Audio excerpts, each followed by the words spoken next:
Olá, meus irmãos, a paz de São Jesus, espero que todos estejam bem. Hoje nós vamos falar de um personagem que ele foi quase anônimo, mas pela sua obediência, Deus usou a vida dele para transformar uma outra vida de um homem muito conhecido, por nós, um grande discípulo que foi o apóstolo Paulo. Estamos falando de quem? De Ananias, um homem que saiu do anonimato para transformar uma vida. Já deixa logo aberto aí essa Bíblia no livro dos Atos, capítulo 9. Antes da gente ler o texto bíblico, só para poder a gente entender quem foi Ananias. Curiosamente, os 3 Ananias citados nas Escrituras estão no livro dos Atos, que é o Ananias lá do capítulo 5, que é marido de Safira, aquele casal que mente diante de Pedro, para o Espírito Santo, e ambos morrem. O Ananias aqui do capítulo 9, que é o instrutor de Paulo, e o Ananias do capítulo 23, que é um sumo sacerdote que também tem ali um encontro com Paulo. Ele fica tão irado com o discurso de Paulo, com a pregação de Paulo, que ele manda açoitarem Paulo. Então, são 3 Ananias citados na Bíblia. São pessoas diferentes, porque de repente a gente ouve muito falar sobre o Ananias, marido de Safira, mas não, são pessoas distintas. E hoje a nossa reflexão é sobre o segundo Ananias, o Ananias do capítulo 9, o instrutor de Paulo. Vamos ler aqui a referência. Eu destaquei apenas um versículo, mas a gente vai falar sobre outros ao longo do vídeo. Atos capítulo 9, versículo 10, que fala assim: Ora, havia em Damasco certo discípulo chamado Ananias, e disse-lhe o Senhor em visão: Ananias. Respondeu ele: Eis-me aqui, Senhor. Só contextualizando, o texto. Antes que eu esqueça, o tema de hoje, o título diz: Não existe anonimato para Deus. Se você pensa que você está anônimo diante de Deus, você não está anônimo, você está na desobediência. Porque Deus, ele tem um projeto para a sua vida, ele tem um propósito para a sua existência. Mas a única coisa que impede essa realização é a sua desobediência. Se você obedecer, Deus vai fazer. Mas se você continuar sendo covarde, sendo omisso, negligente, correndo do seu chamado, aí, diferente de Satanás, Deus não obriga a gente a nada. Como a gente falou alguns vídeos, não sei se foi ontem ou anteontem, Deus, ele quer fazer, mas nós temos que dar o primeiro passo, dar lugar e nos permitir, Mas, voltando aqui para a reflexão de hoje, só contextualizando, a gente sabe que o apóstolo Paulo, ele era um perseguidor. Uma observação: Paulo e Saulo, não houve mudança de nome, como Abrão, como Sarai. Paulo, ele tinha sim 2 nomes. Em alguns lugares ele era chamado de Saulo, em outros lugares ele era chamado de Paulo, Então, algumas pessoas pensam que Deus mudou o nome de Saulo para Paulo após essa conversão, mas não. Paulo é Paulo e Saulo, Então, só mesmo a título de informação. Como eu falei, são pérolas que a gente vai discorrendo no meio da reflexão. E Paulo / Saulo, ele tem ali aquele encontro com o Senhor e ele fica cego, ele fica 3 dias sem comer, sem beber, até que Ananias, é vocacionado pelo Senhor para ir até Saulo para poder ajudá-lo, fazer uma oração para que ele possa voltar a enxergar. Aí é muito interessante a resposta de Ananias, porque aqui no versículo 13 do mesmo capítulo ele fala assim: Respondeu Ananias: Senhor, há muitos ouvi acerca desse homem, quantos males tem feito aos teus santos em Jerusalém. E aqui tem poder dos principais sacerdotes para prender a todos os que invocam o teu nome.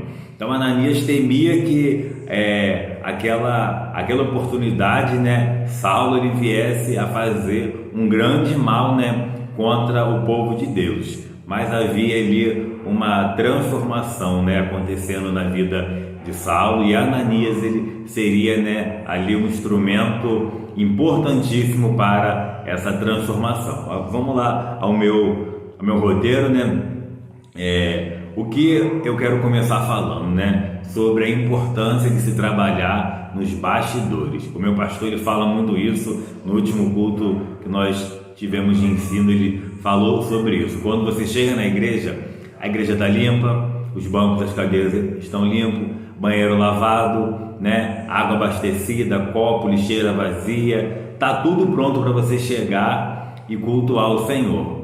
Isso foi sozinho? Um anjo desceu do céu e realizou essas tarefas? Como que isso aconteceu? Alguém chegou ali antes de você para poder preparar esse ambiente. Aí você vai falar, mas importante então é só quem trabalha nos bastidores? Não, porque quem trabalha nos bastidores geralmente não é visto, né? Você não sabe a função de todo mundo na sua igreja, aquele que limpou, aquele que arrumou, aquele que lavou, aquele que tirou poeira, você não sabe, né? Mas Deus tem visto. Deus tem visto essa obediência e essas pessoas não estão no anonimato para Deus.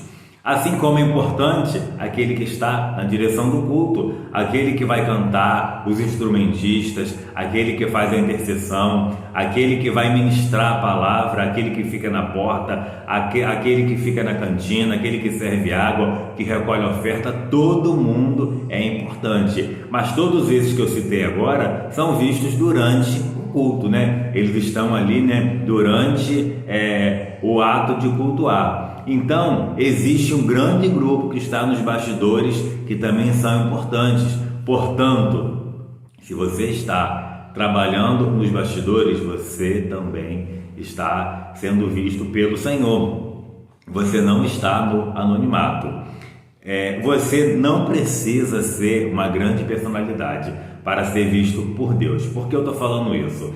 Ananias, né, ele não teve esse mesmo reconhecimento público que Paulo, que Mateus, que Lucas, né, que é o escritor do livro dos Atos, que João, que Tiago e tantos outros discípulos daquela época, né? Mas diante de Deus ele foi visto. Mas aí, irmão, eu preciso que vocês entendam uma coisa.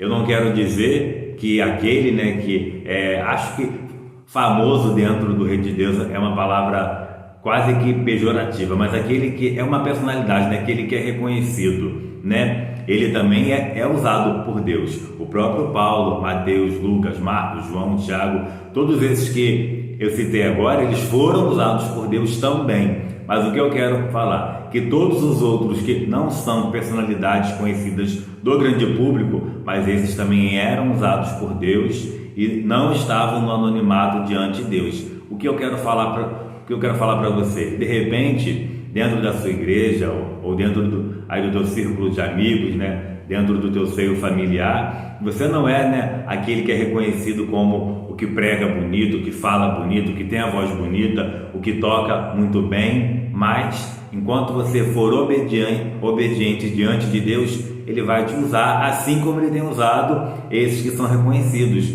Não existe acepção diante de Deus.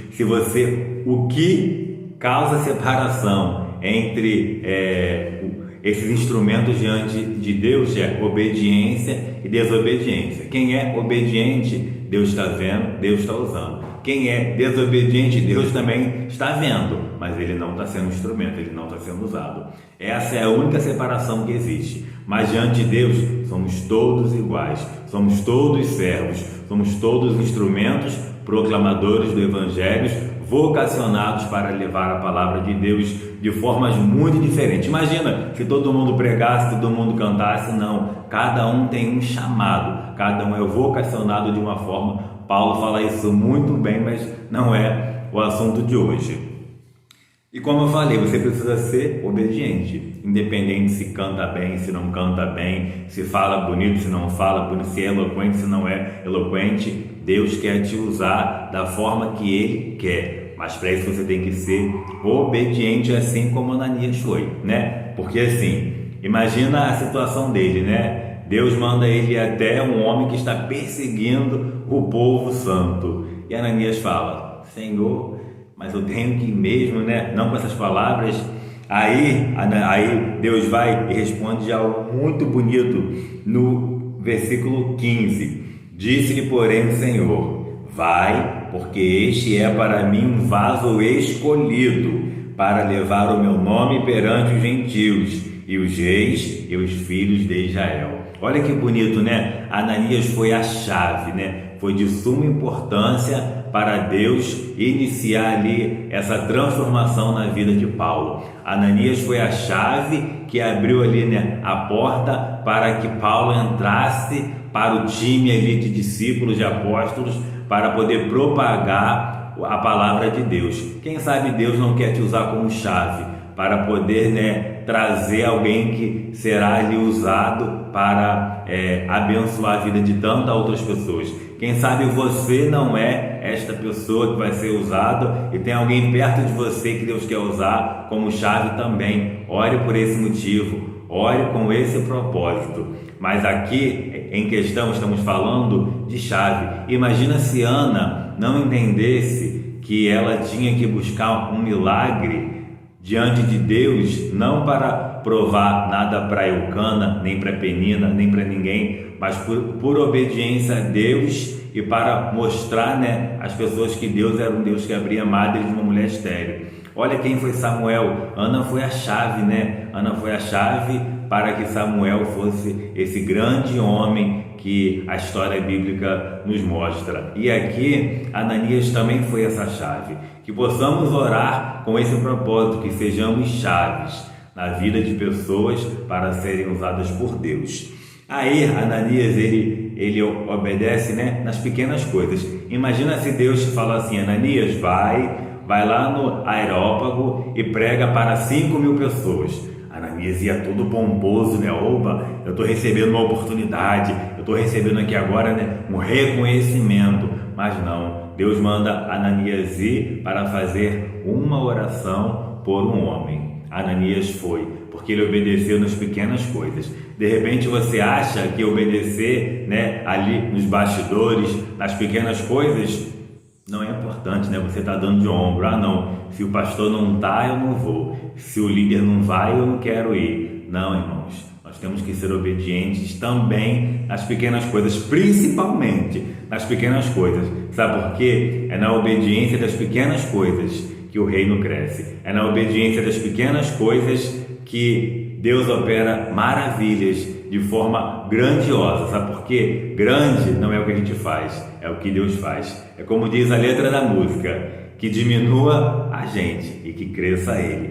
E para fechar, Deus conta com você. Deus conta com a sua obediência. Saia do anonimato através da obediência. Os olhos do Senhor estão sobre a sua vida, querendo usar o teu ministério com um propósito. Você não está aqui em vão, você não está aqui à toa. Existe um propósito, mas para que esse propósito vire uma realidade, obedeça. Se coloque na posição, seja um instrumento, seja como uma flecha na mão do valente. Fique com esta palavra em nome do Senhor Jesus.